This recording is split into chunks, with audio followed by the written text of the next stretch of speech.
2026. I have decided that I will be no longer be doing Simon videos. This decision caused widespread backlash against JJ, whose fans were sick of his decision. 13 years. Rise up, yeah, we rise up. Came from the bottom, now we climb up. Every new level got my eyes up. Tell me who's stopping us? Nobody. Rise up, yeah, we rise up. Blue aura glowing when we light up. One dream, one team, never divide us. No soldier left behind when we rise up.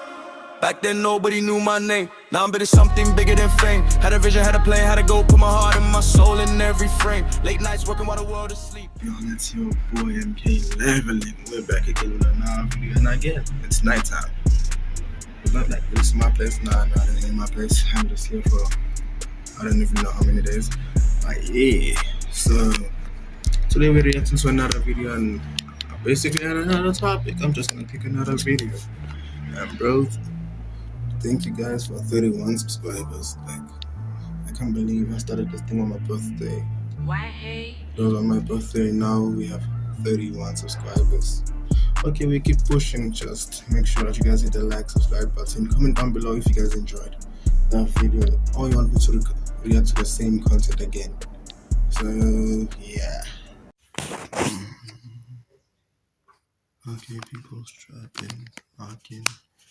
You're watching another version of most loved and most hated YouTubers from every country. Is crazy, but yeah, people are sleeping, but I still need to make content. Can't exist without darkness, which is why every country in the world has YouTubers who are either despised by everyone or loved unanimously. So here are the most loved and most hated YouTubers from countries around the world, starting with the land of opportunity, the United States. Granted, there's no shortage of degenerate content creators in the US, but the godfather of all degeneracy is none other than Logan Paul, who still holds the unofficial award for the most disturbing video.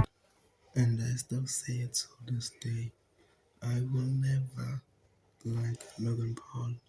I will never support whatever he does. Whatever he's doing, I never support it. It doesn't make sense. It needs to be fixed. Posted on YouTube. やっぱ感覚のズレがあるのかなって言いますか。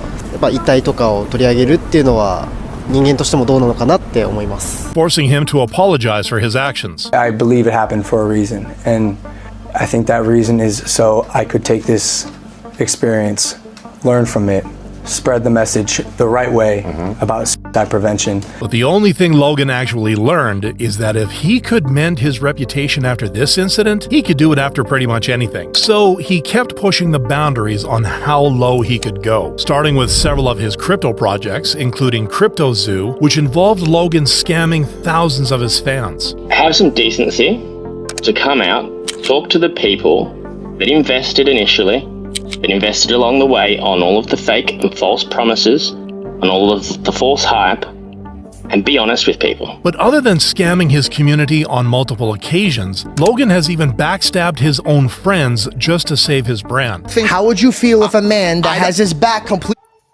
For the love of money, gotta get that money, not the money, not the money. Gotta get the money, not the money, not the money. You see, what you do for the love of money, you betray your own friends. Imagine betraying your own friends just because now you're big YouTuber, you can do whatever you want.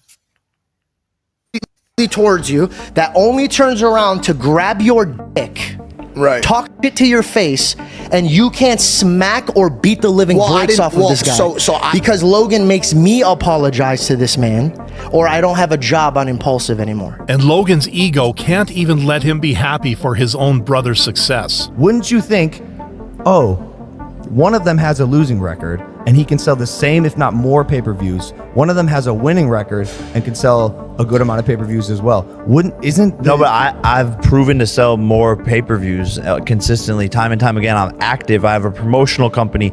We do bigger deals, huge I don't buy it. guarantees, I don't buy a it. lot of Could be that revenue. too. I don't buy it. This heated exchange had everyone thinking, who needs enemies when you have a brother like Logan? But while Logan continues to turn everyone around him against him, iShowSpeed has turned his haters into fans. But it didn't always seem like the case, as Speed, aka Darren Watkins Jr., initially built a reputation as an edgy streamer who would often hide behind his dumb persona to say some outrageous things. Say if we're the last 2 people on Earth and we had to reproduce to make the world continue, would you reproduce with me?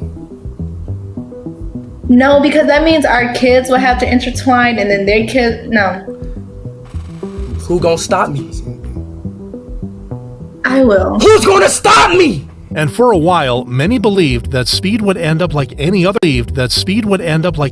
content creator who got too consumed by their own fame. And due to this behavior, Speed was constantly overlooked by larger companies due to his past reputation, as was the case with Sky Sports, who called Speed on for a segment only to later delete it. But instead of barking at the decision, Speed finally took some accountability. I was 16 when that happened and made a huge mistake. It was stupid and immature. I immediately realized and apologized, and I will continue to work on myself as I navigate this world growing up online. The incident marked a pivotal change in Speed's behavior and content, as he moved away from his incel past and transitioned into a streamer with more substance, doing several IRL streams showcasing different cultures and interacting with new people, with fans noting that Speed, he literally touched grass and got better. And this change in direction would be the most important decision of Speed's life, as fans were inspired by the man he had become. Over the next 3 years, Speed would continuously push the boundaries of live streaming, becoming one of the most successful and influential live streamers of all time. The same, however, can't be stated about Speed's close friend KSI, who has been speedrunning the destruction of his legacy.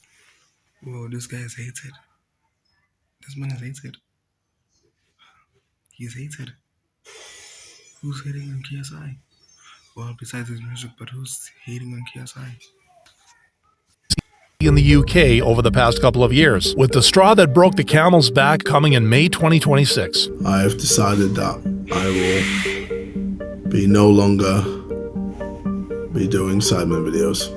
This decision caused widespread backlash against JJ, whose fans were sick of his decision. 13 years of friendship just shows you it was business to JJ, not a family. But while this decision made KSI hated amongst his fan base, his other ventures had been getting him hate around the internet, like the time when JJ thought he was a good singer. This is crazy. This hate. Well, I'm getting the same treatment as Rebecca Black when she released Friday. But my music is good! His viewers, however, just made fun of his song, saying, that song didn't get released, it escaped. And what followed was a public humiliation from the internet of the likes we'd never seen before. All jokes aside, if it had a different beat, different melody, different lyrics, different theme, different artists, yeah. If the whole thing was different, it would be better, right? Fantastic. The fact he genuinely liked. Yeah, like if I sang it, I'm joking. I'm not that crazy. I'm not obsessed with the fame like that. All I just need right now is to build a community. Nothing else. This song makes it so much funnier, while having a massive ego added to the fact that KSI left the Sidemen and his association with the likes of Logan Paul has all but cemented KSI as the most hated YouTuber from the UK, a sharp contrast to Daniel Robert, aka Dan TDM, who became one of the most loved Minecraft streamers from the UK thanks to his 2012 Mod Showcases series. The series became so popular that Dan quickly gained 1 million subscribers by 2013, and the pace only grew from there on, as Dan's content became an important part of hundreds of people's childhoods. This man has made everybody's childhood, and he has earned everybody's respect. But what made Dan stand out to his fans was that now this is content.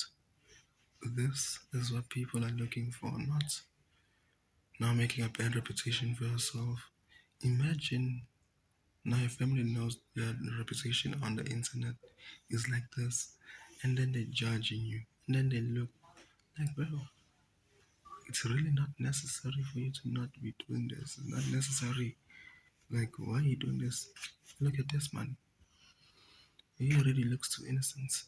And then you get over Logan Paul doing what they did about KSI. They love the money. It's all about the money. As long as if they can buy something for 30,000 or 30 million, they're fine. He never tried to take advantage of them for his personal gain. Instead, he tried to be honest with them, even if it was the harder thing to do. I know how to make fast-paced, super excitable, highly edited videos, but that's just not me anymore. I don't enjoy that. If I did do it, it just wouldn't be genuine, and then what's the point? What's also important is you guys aren't kids anymore. We've all grown up together over the past 10 years. Even when it came to his personal life, Dan never held back from sharing his true feelings. 3 years ago, I got severely depressed. Like, we had a newborn, new parents, so that was a challenge, but we also had COVID hit when he was 3 months old, so we couldn't see anyone. It was an awful time, and mentally that took a massive toll on me. His bravery, however, was appreciated by viewers. It's amazing how Dan didn't just talk about his mental health problem, but he's also sharing how he was able to get better and is trying to help others out. The man cares about us. And what really solidifies Dan as the most loved British YouTuber is that he isn't afraid to call out other big creators, like he did when calling out KSI for taking advantage of his fans. And that not only rattled KSI's ego, but was also an opinion a majority of people agreed with. The beef between KSI and Dan TDM was barely even a beef, in my opinion. It was just Dan TDM being a good person and stating facts, and KSI being unable to accept the truth. Therefore, many believe that Dan might be the UK's most beloved creator, which is similar to the positive perception of Canadian legend Evan Fong, aka Vanoss Gaming. The YouTuber launched his channel from Toronto back in 2011 and became one of the most successful creators thanks to his authenticity and entertaining videos. I literally feel like I'm riding around in a vagina. Riding around in the I know. And with the addition of his friends who formed the Vanoss crew, the channel was the ideal place where you could find a group of friends just having a great time. By the late 2010s, mainstream business media took notice, with Forbes reporting that Vanoss had cracked the top 10 highest paid creators globally, pulling in a staggering $15.5 million in a single year. Yet, despite achieving God damn, 15. Damn, bro. That's money for real, bro. That's actual money. Not even using it for the wrong reasons. Using it for the right reasons. international superstar status and wealth that would change anyone, Fong never lost his trademark Canadian modesty or humor. My fans have grew up, you know? It's kind of dope now. Like, I bought a few new guns at a gun store and like all the employees knew who I was. Your fans? No, just to like shoot up a school, maybe. He completely bypassed the toxic drama and clickbait trends that ruined so many of his peers, choosing instead to stay loyal to the friends and the formula that got him there. And the lifelong loyalty from his community is exactly why his legacy is set in stone, which is also the case for Canada's most hated YouTuber, Moody Ascetic, better known as Too Mad, who chose a path fueled by pure, unhinged controversy. He quickly established. Why would you name yourself Too Mad? Are you always mad or something? Yeah, God damn, bro. Established himself as a highly polarizing force, relying on shock humor. By the late 2010s, he had built a massive following, but his relentless chase for attention frequently crossed legal and ethical lines, sparking incidents that would forever stain his reputation. Like in 2023, when a victim of his exposed Too Mad for being an obsessive stalker, and later released a video of Too Mad, which he sent to the victim apologizing for his actions. I made like sexual dances you weren't comfortable with, you know what I mean? And I truly do like regret all that. However, instead of addressing any of these allegations, Too Mad leaned more into his online persona and disregarded any criticism he got. Alright, so not everything. Which things? No, I didn't do shit. Okay, I don't deny everything. I deny some things and I accept some things, okay? Fuck you. And by the end of 2023, Too Mad had become one of the most hated YouTubers on the internet, to the point where he tragically passed away in 2024 due to an overdose, and people on the internet celebrated the incident, while others even made jokes, even though Too Bro, how bad must your reputation be to the point that whenever you die, they're celebrating, bro? God damn, bro, they celebrated and they joked about you on your death bed, on your death grave, on your bro. had a long history of dabbling with too many substances, which was the prime cause for his disintegrating mental health. Regardless, others believe that no amount of revisionism would change their opinions, including YouTuber Jameski, who had a huge hand in exposing Tumad's crimes. Please remember that he's a rapist and a PDF file. He continued to prey on the vulnerable even after the police got involved, including a 13-year-old in a mental hospital. The tragedy doesn't excuse any of his actions, and that tragic end serves as a stark reminder that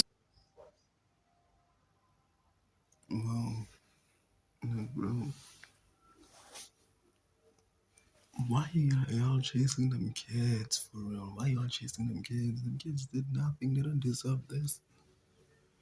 The kids don't deserve this. When them people be doing whatever you guys be doing, the fuck, bro. sometimes the views just aren't worth it. A lesson which could have helped Dutch YouTuber Jordi Maxim, aka Kwebbelkop, who sacrificed his YouTube reputation just so he could produce more AI slop. How can you possibly sit here and try and convince your audience of Kwebbelflops that this is a good thing?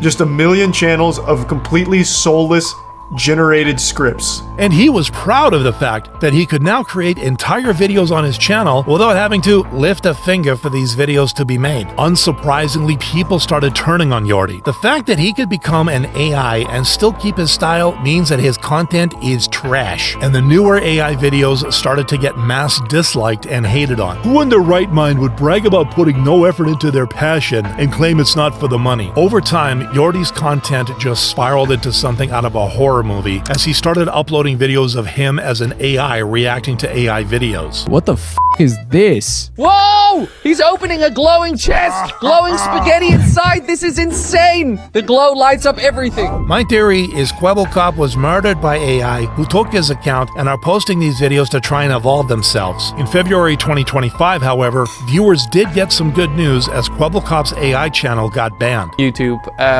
stating that 14 Kwebbelkop AI videos were in violation of some of YouTube's policies. The entire channel was terminated. And while viewers rejoiced in the decision, others were just... Well, this reminds me of whenever my video got taken down, literally on a Sunday. I never thought I'd release 2 videos in the same night. Yeah, but we're still pushing though. Ain't no big deal about it for real. Dumbfounded as to how Jordi couldn't understand what his viewers actually wanted, which was a stark contrast to Fern, a Dutch channel which changed YouTube documentaries forever. In 2015, Jonas and David launched a German YouTube channel called Simplicissimus, which aimed to produce videos about politics, media, and corporate corruption. While other creators chased trends, they focused on a more quality comes first approach. By 2022, they teamed up with Who, a Dutch creator famous for building breathtaking 3D recreations of cities and infrastructure. Together, they quietly registered a new channel, Fern. Fern launched in July 2023, and their first video was a massive success. This might not be the collaboration we expected, but it's certainly the one we needed. And their newer videos kept exploring incredible subjects which fans couldn't get enough of, which even became a running joke in their comments as people were impressed at how quick Fern was able to put out videos relating to current events. Like their video on how Iran's supreme leader was killed, which had people wondering, Fern's production team had inside info with the CIA, and their content helped them get the most coveted shout-out on YouTube. Which creator should everyone be watching right now? Oh boy, someone that might not be as obvious of an answer. There's this channel called Fern. Makes really interesting educational stuff with high quality animations. Yet, despite the millions of dollars and global fame, Jonas and David remain entirely invisible. Without a public personality, there is no ego to manage and no risk of getting canceled. The content is the identity. People watch Fern for the journalism and the craft, turning a faceless channel into one of the most loved.